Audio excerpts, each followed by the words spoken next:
You can just call us Boo. I'm up in Uxbridge, Ontario. Just come out to get some stuff from a specialty bakery that my daughter needs to get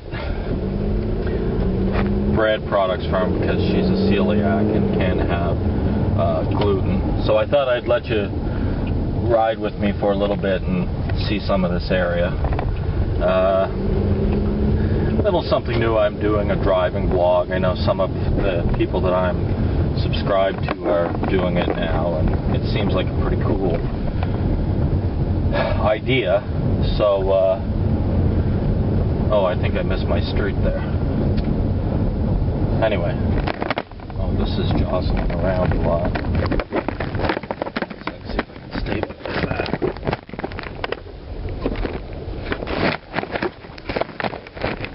Screwed that up. I hope I didn't screw that up too badly.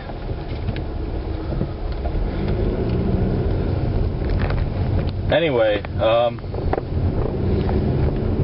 yeah, so some of you are doing driving vlogs, and I thought it was a pretty cool idea.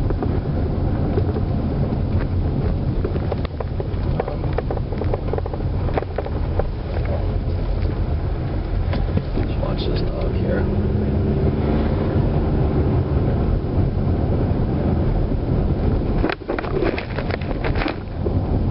Anyway,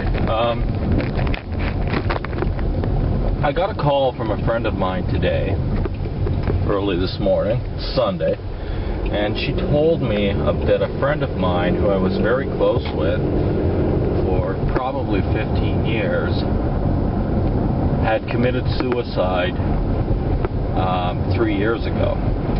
We had lost touch, and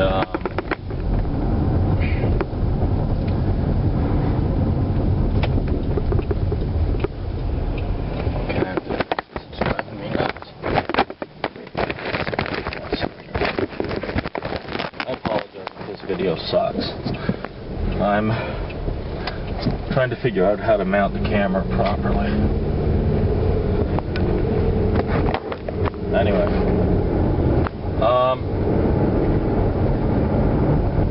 so apparently he committed suicide back in 2008,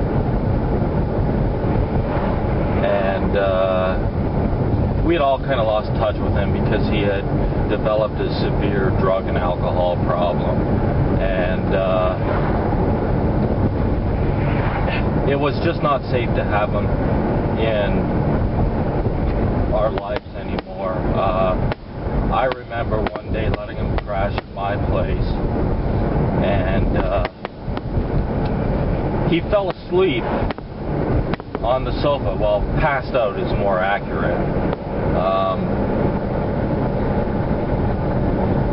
But he had a cigarette in his mouth at the time, and it was lucky that I'm an insomniac and got up, and the couch cushion was smoking, like smoldering, like it was just about to burst into flames. And you know, I tried to give him some advice, tried to talk him to going into rehab, and he got very angry and aggressive with me, so I kind of had to put him out of my life. It wasn't that I didn't care, it's just that my priority has to be to my family first, right? Wife and kid, not a person who doesn't care about putting others in danger. So,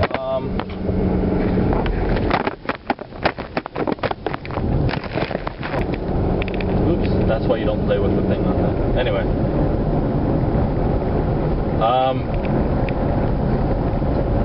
Yeah, so he wouldn't listen, he was very aggressive, wouldn't seek any help, and basically alienated himself from all of his friends. And it just got to the point where he was a danger to those around him. He would steal. So he ended up leaving Toronto and going out to Vancouver, and where there's a really strong drug culture in the east side of that city, and I guess that was probably around 2006, and after a couple years there, he tried to get help a couple times, but I think he was too far gone, and he ended up taking his own life. So my friend met somebody who knew him, who had been told by one of his relatives, I believe it was his ex-wife, that he had committed suicide. So my friend, who's a devout Catholic, said, I'm sorry that things got that bad for him. I'm sorry that he wouldn't seek help, that he wouldn't, go to intervention, or, maybe talk to a Bible study group or whatever his religion was, and see if he could get some spiritual healing. I said, yeah, it is sad, she said. And now, because he committed suicide, he's not going to go to heaven. Now, I know that's a popular belief in most Christian religions, but, I honestly hope and pray that if there's a God, and, I don't pretend to know anything for 100% sure. It's a possibility, I suppose. It's as possible as we are possible. But if there is, I hope that he has compassion for those that are so messed up that they get to the point where they can't see any good in their life and they choose to kill themselves. Because just think about how bad it must be if if you want to just give up and you don't care about seeing family, you don't care about seeing friends. I suffered from depression a lot when I was in my teens and early 20s, and I had kind of contemplated suicide. I don't know how seriously, but I was more one of those guys who was a passive, I wish I wasn't born. I don't think I was ever at the point where I would ever have taken my life. But then one day it hit me that, well, yeah, maybe it would have been easier, but I'm here, so have some fun while you're here.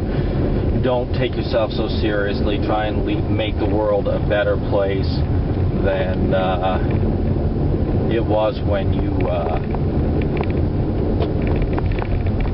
you first came.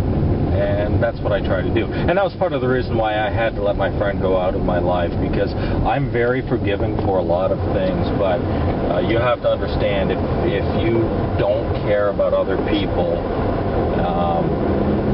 and you don't care about the safety, and you don't respect their opinion, then I don't think you should be in their life. So,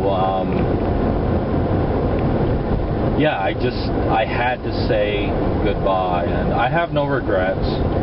I feel bad, and I hope, like I said, that somebody takes mercy on him. If they can't let him into heaven, if such a place exists, then give him another shot, because his family was screwed up. His mother and his father were both hardcore drunks, and his father was in and out of prison many, many times, and yet my friend still idolized him. And so I think the things that happen to you in your life when you're a kid, I think those things stay with you. So, I think as messed up as he was, and he also had a son that died back in the 1990s, who died a horrific death when he drowned. There's some people walking on the road here. Anyway,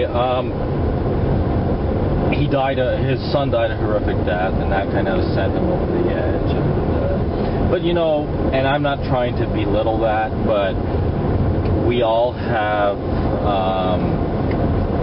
heartaches in our life. We all have regrets. I mean, my mother abandoned me and my sister when I was 2 and she was 1.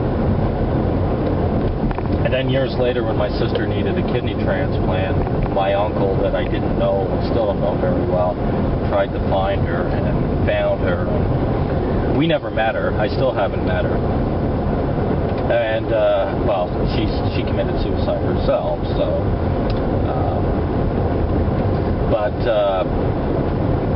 I never met her during her life, and she wouldn't do anything to be tested to see if she was a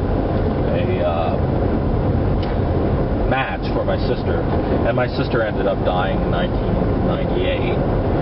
I wasn't a match, and everybody else in my family, my dad's side of the family, had the same kidney disease that killed her. So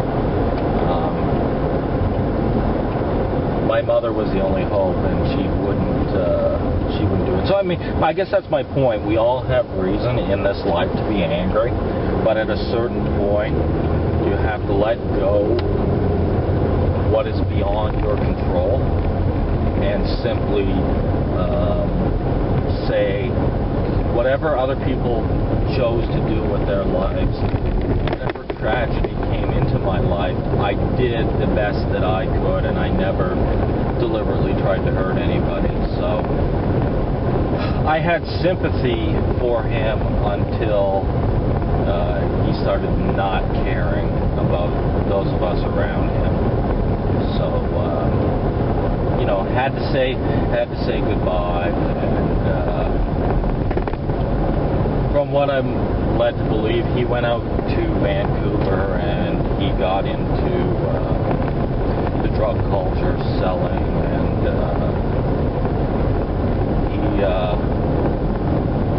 he ended up going to prison himself because he did something, and I guess I think they have the Mounties, the RCMP out in Vancouver. I'm not 100% sure of that, but some policewoman tried to give him a ticket for something, maybe loitering. He was homeless. And he ended up beating the holy hell out of her. And a couple people, because he was a big guy. My height, but you know, over 300 pounds, 6'3", 300 pounds, and he was high on something and he went off. Anyway, that was like his 3rd or 4th strike, so that's when he got some prison time, and that was the beginning of the end, and then he came out and went right back to it. But anyways, my point of this vlog is that I hope that God has mercy on him and gives him another chance. Anyway, it's starting to get dark, so I'll talk to you guys later.